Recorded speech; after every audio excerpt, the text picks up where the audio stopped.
بسم اللہ الرحمن الرحیم. پھر کوئی پرابلم، لیکن اب میں کنٹینیو کروں گا اور یہ اسے تیسرے پارٹ کے طور پر کروں گا. اللہ کا جو ہے وہ لا شریک، اس کا کوئی شریک نہیں ہے.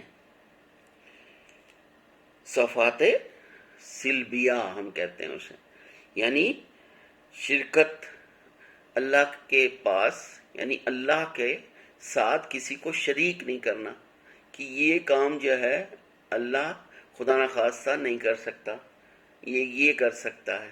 نہیں، وہ شرک ہو جاتا ہے جب آپ اس میں کسی کو شامل کر لیں، اللہ سے مقابلے پر شامل کر لیں. ٹھیک ہے نا؟ تو اللہ جو ہے، ہم نے جیسا بتایا اپنے فیصلوں میں با اختیار ہے، اس کا کوئی شریک نہیں ہے، وہ مرکب نہیں ہے کسی چیز کا، مختلف چیزوں کا مرکب نہیں ہے. یعنی کہ جس طرح کیمیکل کے ہم جس طرح بنتے ہیں، انسان مختلف کیمیکل سے بنتا ہے، مختلف چیزوں سے مل کر بنتا ہے، اس کی صفات ہیں. جیسا کہ میں کہا کہ انسان جو ہے وہ اس میں جو ہے وہ مرکب نہیں ہے، وہ کوئی سولڈ چیز نہیں ہے، مختلف چیزوں سے مل کر نہیں بنا. سمجھے نا؟ یعنی کہ اس کا وجود جو ہے وہ مختلف چیزوں کا مرکب نہیں ہے، اس کا کوئی جز نہیں ہے، اس کا کوئی حصہ نہیں ہے. جب حصہ ہوگا تو کیا ہوگا؟ کیا ہوگا حصہ؟ تو اگر حصہ ہوگا تو اس کا مطلب ہے کہ وہ وجود رکھتا ہے تو ہی حصہ ہوگا. تو اس کا کوئی جز نہیں ہے، حصہ نہیں ہے، وہ ہر جگہ ہے، وہ ہر جگہ ہے.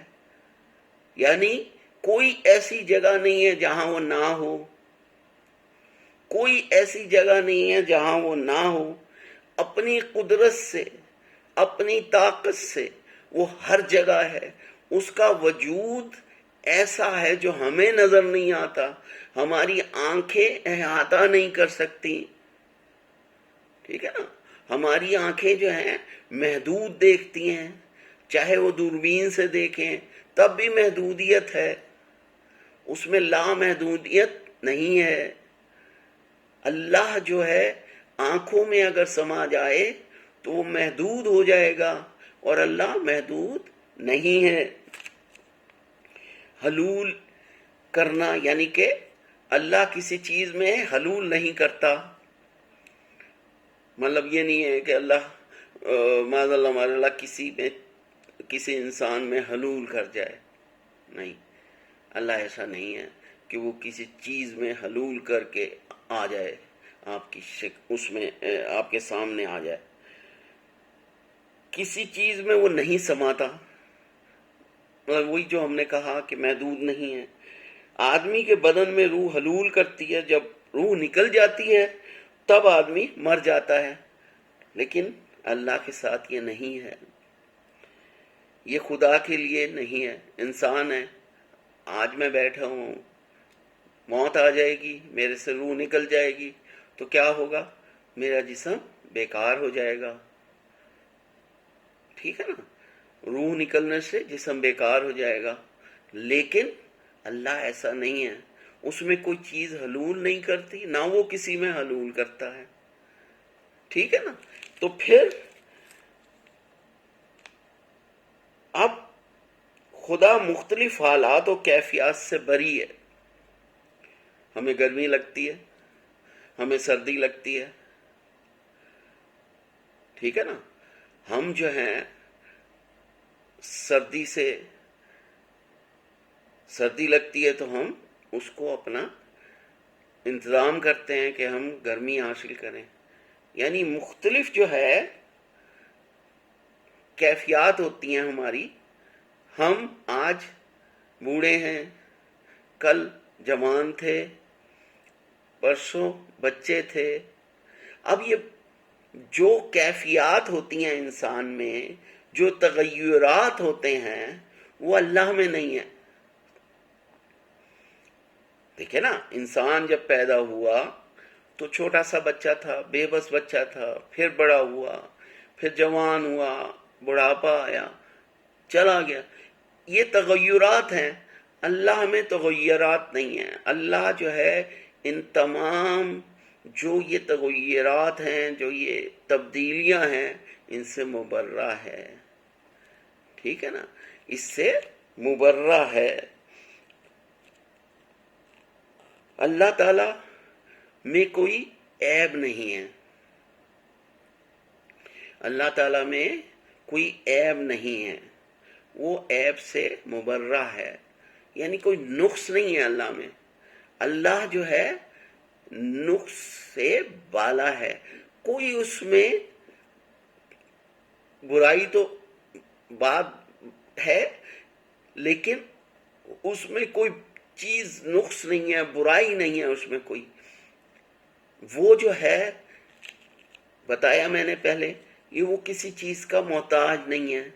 وہ کسی فیصلے کرنے میں کسی کے مشورے نہیں لیتا. اس کا کوئی شریک نہیں ہے. ٹھیک ہے نا. اب لائق دید نہیں ہے، وہ ہمیں نظر نہیں آتا. ٹھیک ہے نا. وہ ہم اسے دیکھ نہیں سکتے. کیوں نہیں دیکھ سکتے؟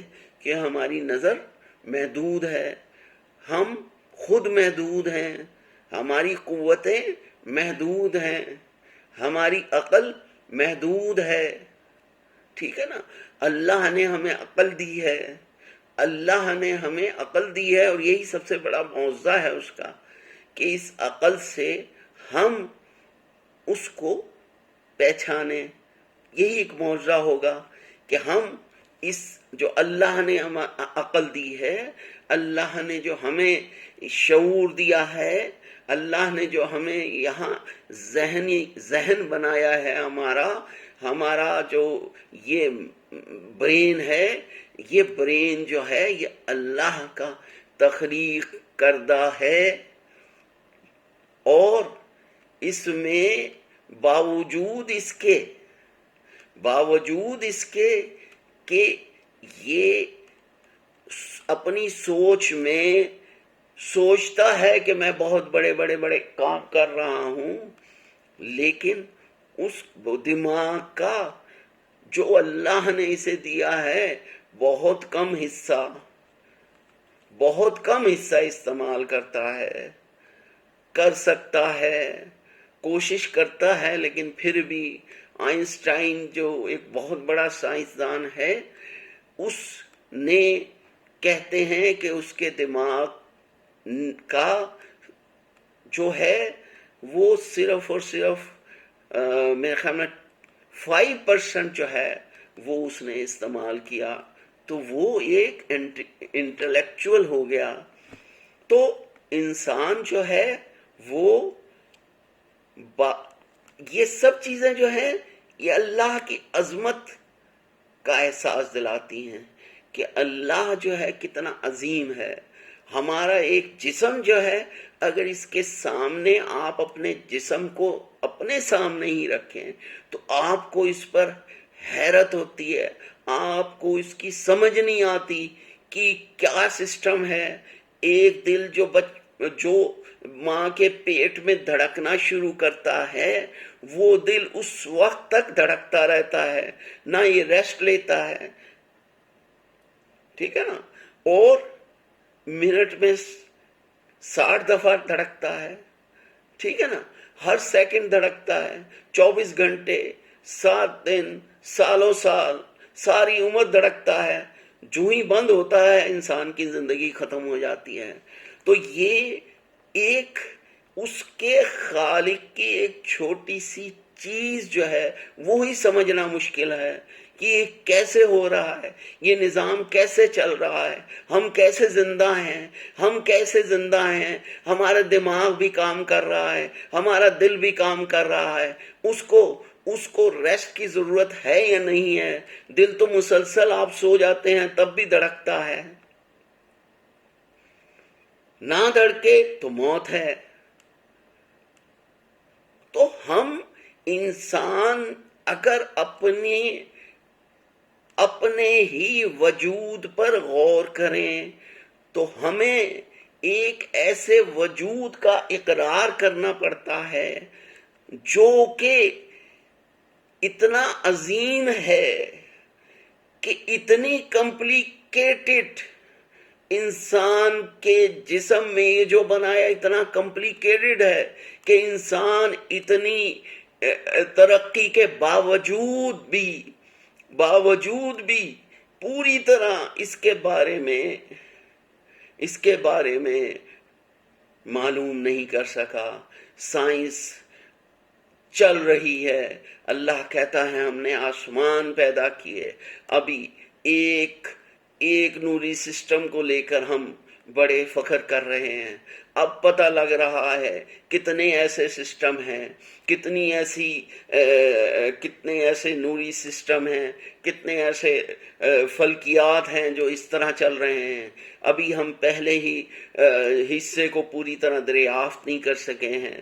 ہم جس زمین پر بیٹھے ہیں یہ کس کا محتاج ہے، سورج کیا ہے، پھر سورج آگے اس کا سب کا مرکز ہے، پھر اس سے آگے اور فلکیات ہیں۔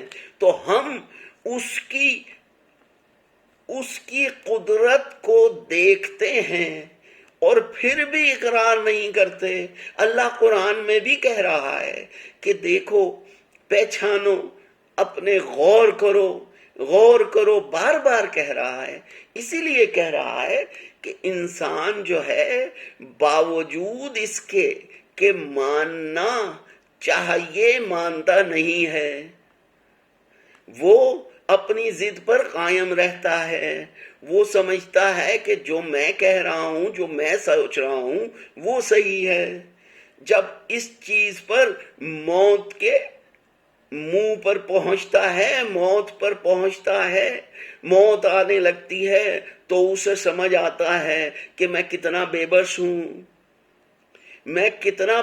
ہوں، میں نے اتنی ایجادات کر لی لیکن اپنے وجود کو میں قائم نہ رکھ سکا، اپنی حیات کو میں قائم نہ رکھ سکا۔ تو اس کی وحدانیت پر، اس کی قدرت پر ہمیں پھر فخر ہوتا ہے اور ہونا چاہیے۔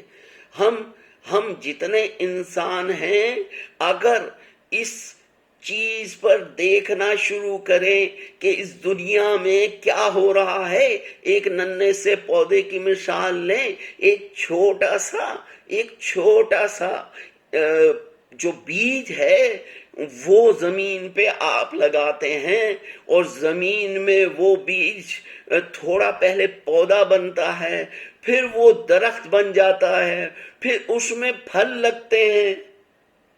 ایک چھوٹے سے بیج میں یہ کوالٹی ہے، یہ خواص ہیں کہ وہ بیج جب تناور درخت بنتا ہے کس طرح بنتا ہے، تناور درخت بن کے وہ اس کے پھلوں کی شکل میں ایک بیج اتنے پھلوں کا باعث بنتا ہے۔ کیا یہ ہمارے لیے قدرت خدا نہیں ہے؟ مانتے نہیں ہیں ہم اس کو؟ مانے ہم، کیونکہ ایک ہر چیز کو جس کو بھی دیکھیں، پودوں کو دیکھ لیں، نباتات کو دیکھ لیں، آپ جو چیز کھاتے ہیں، ایک اناج کا دانہ لگاتے ہیں، ہزاروں اناج کے دانے اس سے نکلتے ہیں۔ یہ کیا ہے؟ یہ کیا چیز ہے؟ یہ کس طرح ہے؟ ہمیں یہ سوچنے کا موقع دیا ہے اللہ نے کہ ہم سوچیں، اور وہ سوچیں، اس طرح سوچیں جس طرح ہمارے آئمائے اطہار نے بتایا، ہمارے نبیوں نے بتایا، ہمارے رسول نے بتایا، تاکہ آپ رستے سے نہ ہٹ جائیں، سوچ میں نیگیٹو نہ آ جائے۔ سوچ کا کیا انداز ہونا چاہیے یہ بھی اللہ بتاتا ہے اپنے رسولوں کے ذریعے سے۔ آپ آپ کیمیکل کا ریئیکشن کہتے ہیں، آپ کہیں کچھ کہتے ہیں، سمندر کی گہرائیوں میں جاتے ہیں، سمندر میں غوطے لگاتے ہیں، لیکن جب نیچے پہنچتے ہیں تو پھر آنکھیں حیرت سے پھٹ جاتی ہیں کہ اللہ کتنا عظیم ہے کہ سمندر کے نیچے سینکڑوں میل کے نیچے اس نے لائف پیدا کی ہوئی ہے، زندگی پیدا کی ہوئی ہے، وہاں مخلوق رہتی ہے جس میں ہم اپنا تصور بھی نہیں کر سکتے کہ ہم زندہ رہیں گے۔ تو انسان اپنی تخلیق کے جو ایجادات کرتا ہے یہ سمجھتا ہے کہ میری تخلیق ہے۔ انسان جو ڈسکور کرتا ہے، ٹھیک ہے نا، ایجادات سمجھتا ہے کہ میں نے یہ ایجاد کی ہے، حالانکہ وہ وجود تھا تو اس نے دریافت کیا، سیب گرا تو نیوٹن نے کہا کہ یہ قانون ہے، اس نے غور کیا تو پتہ لگا۔ تو اللہ کی ہر چیز پر جب ہم غور کریں گے تو ہمیں پتہ لگے گا کہ زندگی جو ہے وہ کس طرح اللہ نے ہمیں دی ہے، اور اس کے ہر سانس میں ہم کس کس منزل سے گزرتے ہیں، کہاں کہاں ہماری آکسیجن پہنچتی ہے، کہاں کہاں ہماری دوسری گیسیں پہنچتی ہیں۔ واہ اللہ، سبحان اللہ لفظ ہونے چاہیے، شکر الحمدللہ ہونا چاہیے۔ اللہ نے ہمیں نعمتیں عطا کی ہیں، اللہ واحد ہے، اللہ ہر چیز کا خالق ہے، اور ہم سے امید کرتا ہے کہ ہم اس کے شکر گزار ہوں، اس کو پہچاننے کی کوشش کریں۔ پھر میں نے کہا آج ہم پھر دوبارہ اس طرح کریں گے کہ اب ہمیں اللہ نے کہا جب تم اس سب چیزوں کو مان گئے تو اب یاد رکھو، اب تم کلمہ پڑھو، اب کلمہ پڑھو۔ کلمہ کیا ہے؟ لا الہ الا اللہ۔ میں نے جس طرح پہلے لیکچر میں بتایا کہ آپ نے کہا لا الہ، نہیں ہے کوئی خدا، انکار پہلے ہے۔ آپ پہلے انکار کرتے ہیں کہ میں نہیں مانتا کسی بھی قوت کو، کسی بھی اللہ کو نہیں مانتا سوائے ایک اللہ کے۔ اگر ذہن میں یہ رہے گا تو آپ کسی سے نہ ڈریں گے، کربلا کا پیغام بھی سمجھیں گے، کربلا کی سوچ بھی سمجھیں گے۔ اگر آپ یہ نہ سمجھے کہ ہم نے جہاں بھی کہنا ہے وہ پہلے لا کہنا ہے، ہم نے تمام قوتوں کا انکار کرنا ہے، پھر کہنا ہے کہ اللہ ایک ہے، لا الہ الا اللہ، نہیں ہے کوئی خدا سوائے ایک واحد کے، ایک کے۔ پہلے انکار کیوں ضروری ہے؟ اس لیے کہ ذہن میں کہیں یہ نہ آ جائے کہ اللہ کا یہ شریک ہے۔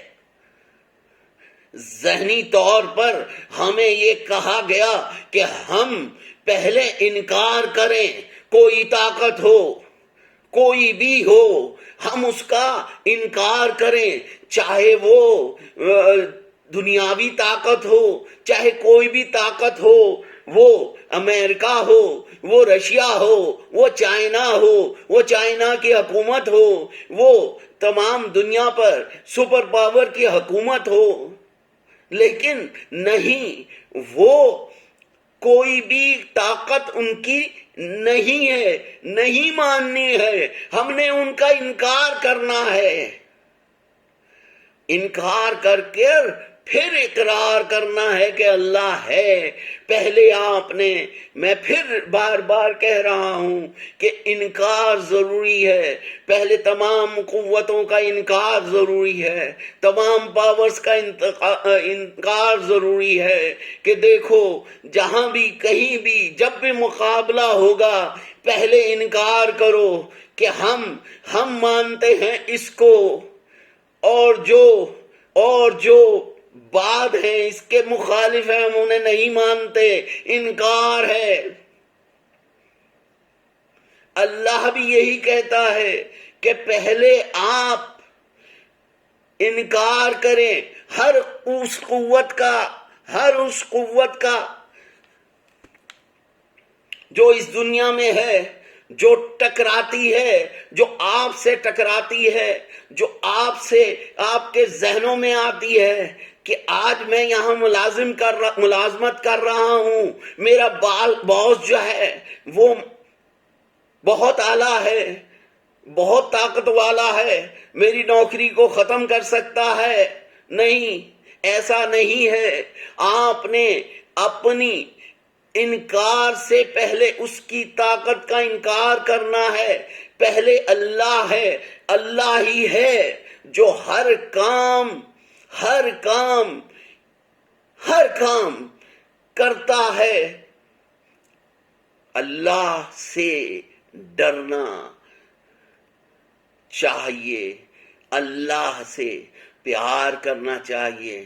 اللہ جو ہے پیار کرنے والا ہے۔ اللہ جو ہے ایک ایسی طاقت ہے کہ اگر ہم اس کو قوت مان لیں، اس کو مان لیں تو پھر کوئی ہمارے آگے نہیں آ سکتا۔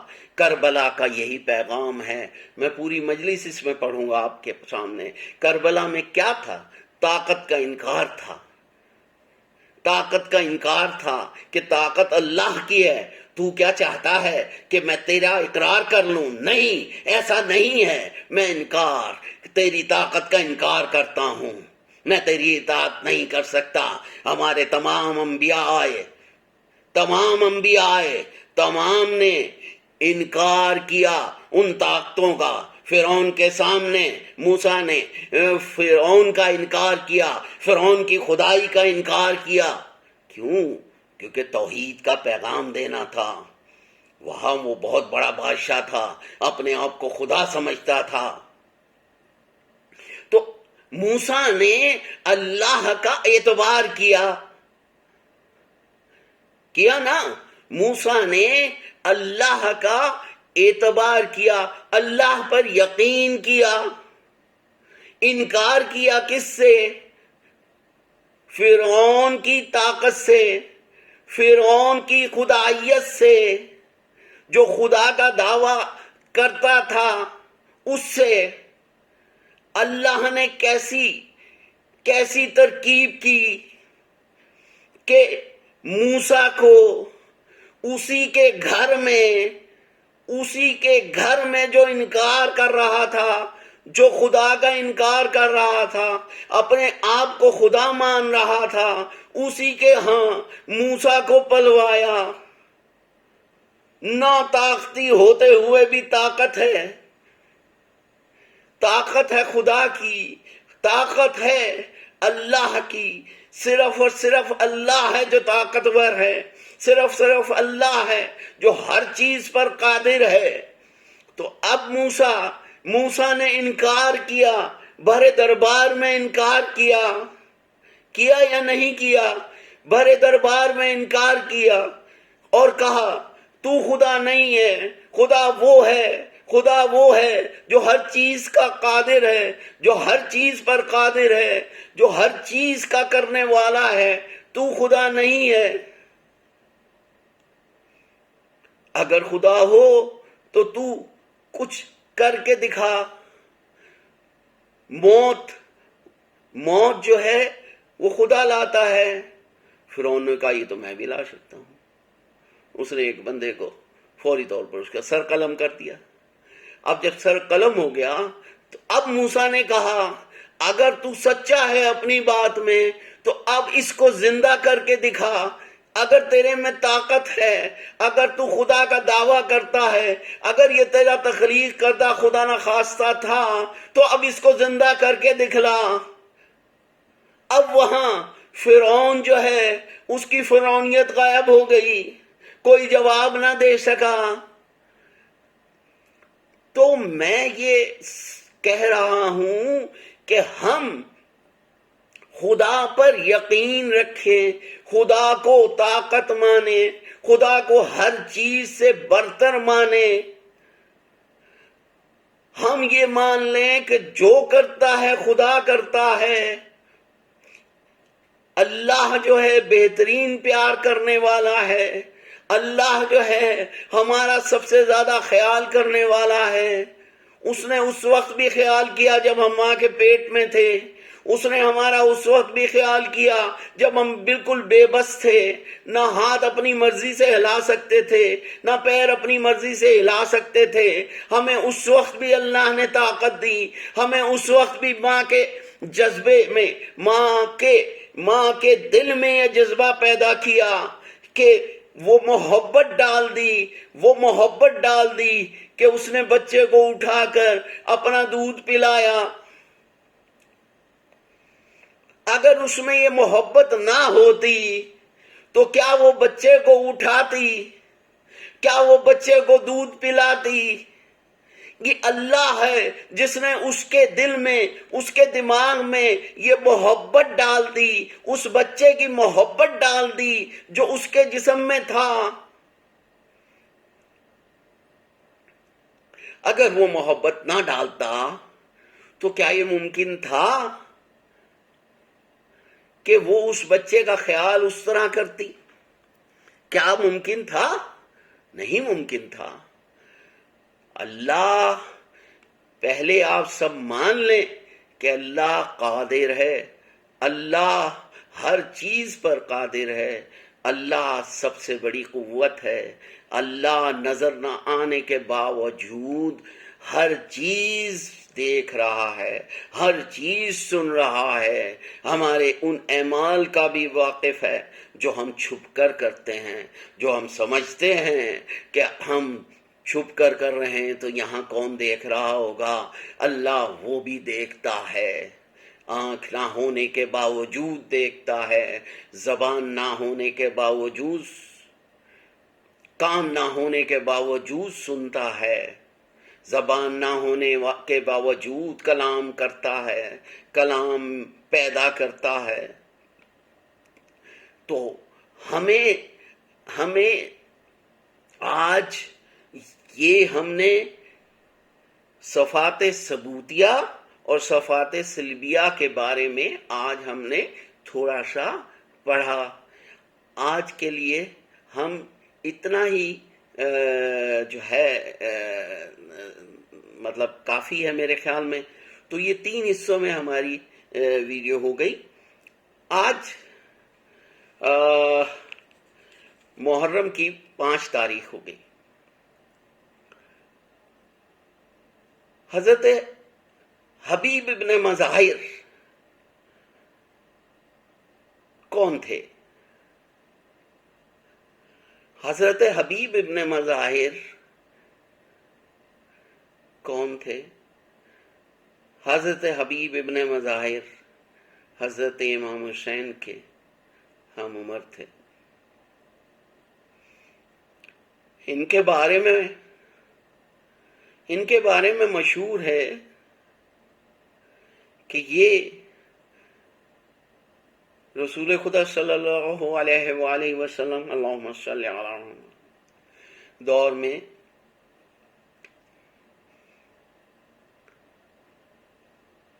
روایت میں ہے کہ رسول خدا صلی اللہ علیہ وآلہ وسلم نے دیکھا کہ حضرت امام حسین جا رہے ہیں، پیچھے پیچھے ان کے دوست آ رہے ہیں، حبیب ابن مظاہر آ رہے ہیں، جہاں پیر پڑتا ہے وہاں سے مٹی اٹھاتے ہیں، چومتے ہیں، پھر چلتے ہیں۔ آپ نے کہا کہ اے حبیب ابن مظاہر، آج سے تم دوست ہو کس کے؟ میرے حسین کے۔ بس یاد رکھنا کہ جب حسین تمہیں بلائے تو تم چلے جانا۔ بہت چھوٹے تھے، بات ختم ہو گئی۔ بھئی کربلا سے جب چلا، جب مدینہ سے قافلہ چلا تو بار بار زینب سلام اللہ علیہا پوچھتی رہی کہ ہمارے لیے، ہماری امداد کے لیے کون آ رہا ہے، ہماری امداد کے لیے کون آ رہا ہے؟ اور حضرت امام حسین نے کہا اے بہن زینب، اے بہن زینب، میں نے حبیب ابن مظاہر کو خط لکھ دیا ہے، حبیب ابن مظاہر کو خط لکھ دیا ہے، حبیب ابن مظاہر آئے گا، میرا دوست ہے، میرا دوست ہے۔ حضرت زینب نے کہا حبیب بھائی آ رہے ہیں۔ بھائی اب میں مختصر کروں گا، زیادہ مسائب نہیں پڑے، بس کربلا کا نام ہی ایک ایسا مصائب ہے کہ کربلا کا نام آیا، آنکھوں میں آنسوؤں کی جڑی لگ گئی، آنکھوں میں۔ بھائی حبیب ابن مظاہر کو خط ملا، آپ مکے میں موجود تھے۔ بھائی بیگم بیوی نے پوچھا کہ حبیب کس کا خط ہے؟ کہا میرے حسین بھائی کا خط ہے۔ بھائی حسین کا خط آنکھوں سے لگایا، چوما، اب پڑھنا شروع کیا، حبیب ابن مظاہر ہم کربلا میں آ گئے ہیں۔ اور بس یہ سن لو کہ میری بہن زینب میرے ساتھ ہے۔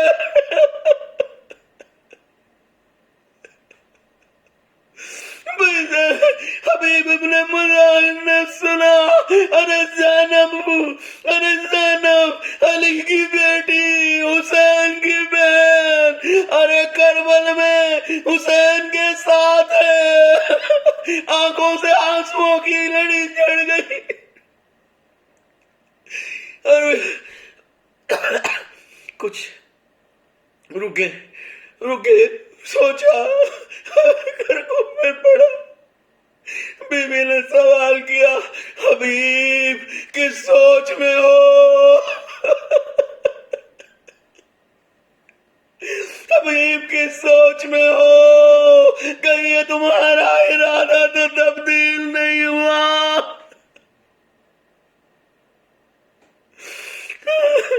اگر تم جانے سے مانے ہو تو میں اپنے بیٹے کو لے کر کربلا میں چلی جاتی ہوں۔ ارے حبیب ابن مظاہر نے کہا نہیں، یہ بات نہیں ہے، میں سوچ رہا ہوں کہ کسی طرح جلد سے جلد پہنچوں۔ اپنے ساتھ اپنے غلام کو لیا، اپنے گھر والوں کا لیا۔ بھائی حبیب ابن مظاہر پہنچے، بھائی کربلا میں دور سے کچھ لوگ نظر آئے۔ بھائی حسین نے کہا عباس دیکھو کون آ رہا ہے۔ عباس گئے، دیکھا حضرت حبیب ابن مظاہر موجود ہے۔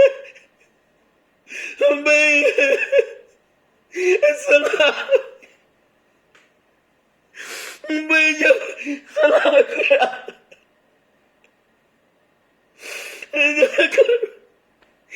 کیا پڑھوں، حبیب آ گیا ہے، حبیب سلام ہو تم پر۔ حبیب نے یہ سنا، اپنے آپ کو گھوڑے سے گرا دیا، گھوڑے سے گرا دیا۔ ارے میرے بھائی ہم سلامت کو پر کرتے ہیں۔ میں اتنے میں علی اکبر آئے، کہا حبیب، چچا حبیب، ہماری پھوپھی زینب سلام کہتی، ہماری پھوپھی زینب سلام کہتی ہے، ہماری اماں زینب سلام کہہ رہی ہے۔ بھائی حبیب نے اپنے آپ کو زمین پر گرا لیا، خاک سر پر ڈالی، ہم غلاموں کو حبیبی سلام کہہ رہی ہے۔ بھائی سنا ہے کہ حبیب ابن مظاہر سب سے پہلے، حبیب ابن مظاہر جو تھے انہیں اپنے آپ کو اپنے مصاحبین کے جو ہے، حبیب ابن مظاہر جو تھے وہ سب سے پہلے شہیدوں میں شہید ہے۔ حبیب ابن مظاہر جب گھوڑے سے گرے تو سب سے پہلے پہنچنے والوں میں امام حسین علیہ السلام تھے۔ کہا مولا آپ نے کیوں زحمت کی؟ کہا حبیب نے اپنے مظاہر نے کہا ابا یا حسین آپ پر میرا آخری سلام ہو۔ میں کہتا ہوں حبیب ابن مظاہر آپ کتنے خوش قسمت تھے کہ حسین آپ کی لاش پر پہنچ گئے، آپ کی لاش کو خیموں میں لے آئے۔ ہائے کتنے خوش قسمت تھے، ایک میرا حسین تھا، ارے کربلا کا میدان تھا، ارے سب شہید ہو چکے تھے، رخصت آخر کے بعد باہر خیمے سے نکلا، چاروں طرف دیکھا، نہ عباس نظر آئے، نہ حبیب ابن مظاہر نظر آئے، نہ علی اکبر نظر آئے، نہ قاسم نظر آئے۔ آپ نے چاروں طرف حسرت کی نگاہوں سے دیکھا اور چاہتے تھے کہ یکدم خیمے کا پردہ اٹھا۔ ارے بھیا ابھی بہن زندہ ہے، میں اپنے بھائی کو سوار کراؤں گی۔ بھائی یہی حسین تھے، جب گرے تو کوئی ان کی مدد کو نہ آیا، ارے شمر کا خنجر چلتا رہا، زینب ٹلائے زینبیہ پر کھڑی ہو کر چیختی رہی، ارے میرا بھیا کو نہ مارو، ارے میرا حسین، یا حسین۔ میں کھڑی ہو کر ٹلائے زینبیہ پر فریاد کرتی رہی، حسین کے حلقوم پر خنجر چلتا رہا۔ یہ بہن کی ہمت تھی، یہ زینب کی ہمت تھی۔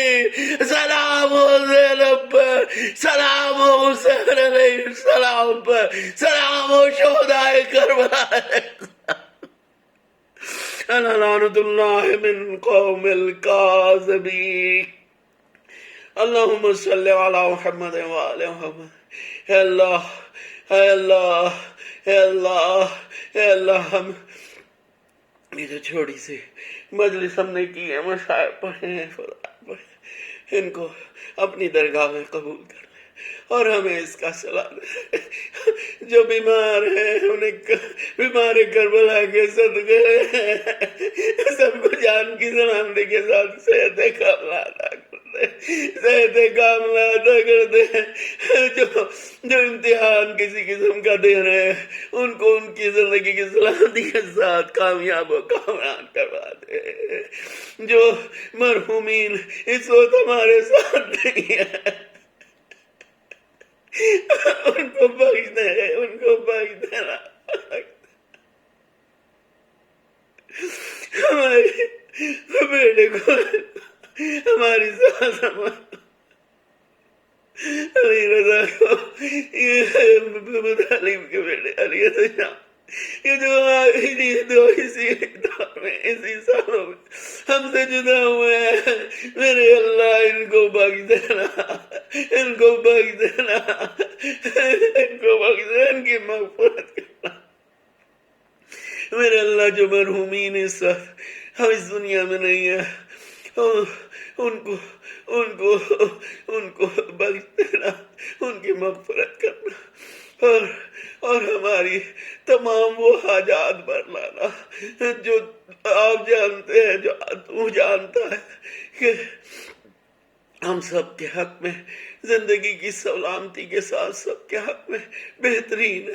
میرے اللہ رحم کر پاکستانی افواج کو, پاکستانی فوج کو اس قابل کر کہ صحیح دشمنوں سے صحیح طریقے سے نمٹ سکے.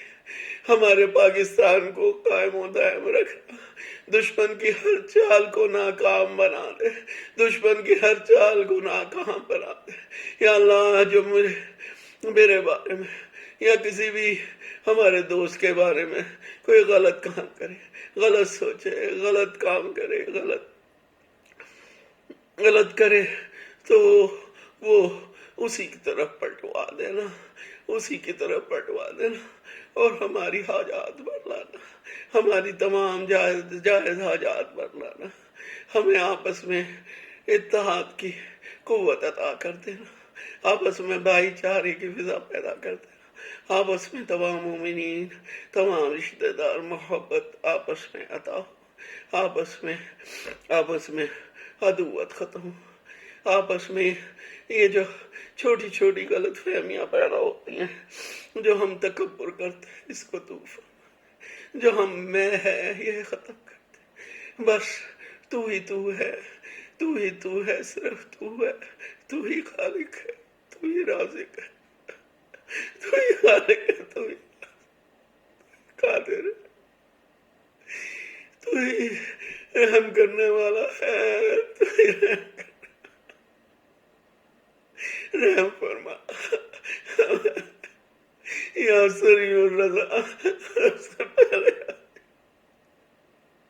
ہم سے راضی ہو جا, ہم سے راضی ہو جا. ہم سے جو غلطیاں ہوئی انہیں معاف فرما, ہمارے گناہوں کو معاف کر دے, ہمارے گناہوں کو معاف کر دے, ہمارے گناہوں کو معاف. ہمیں توفیق عطا کرتے, ہمارے پیروں کو, ہمارے ہاتھوں کو چلتا رکھنا کہ ہم تیری عبادت صحیح طریقے سے کر سکیں,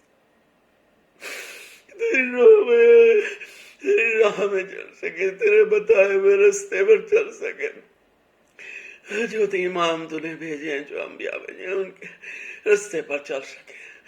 اللہ ہمیں جو ہے شیطان کے شر سے بچائے رکھنا, ہمیں جو ہمارے اندر انا کے بت ہیں ان کو ختم کر دینا,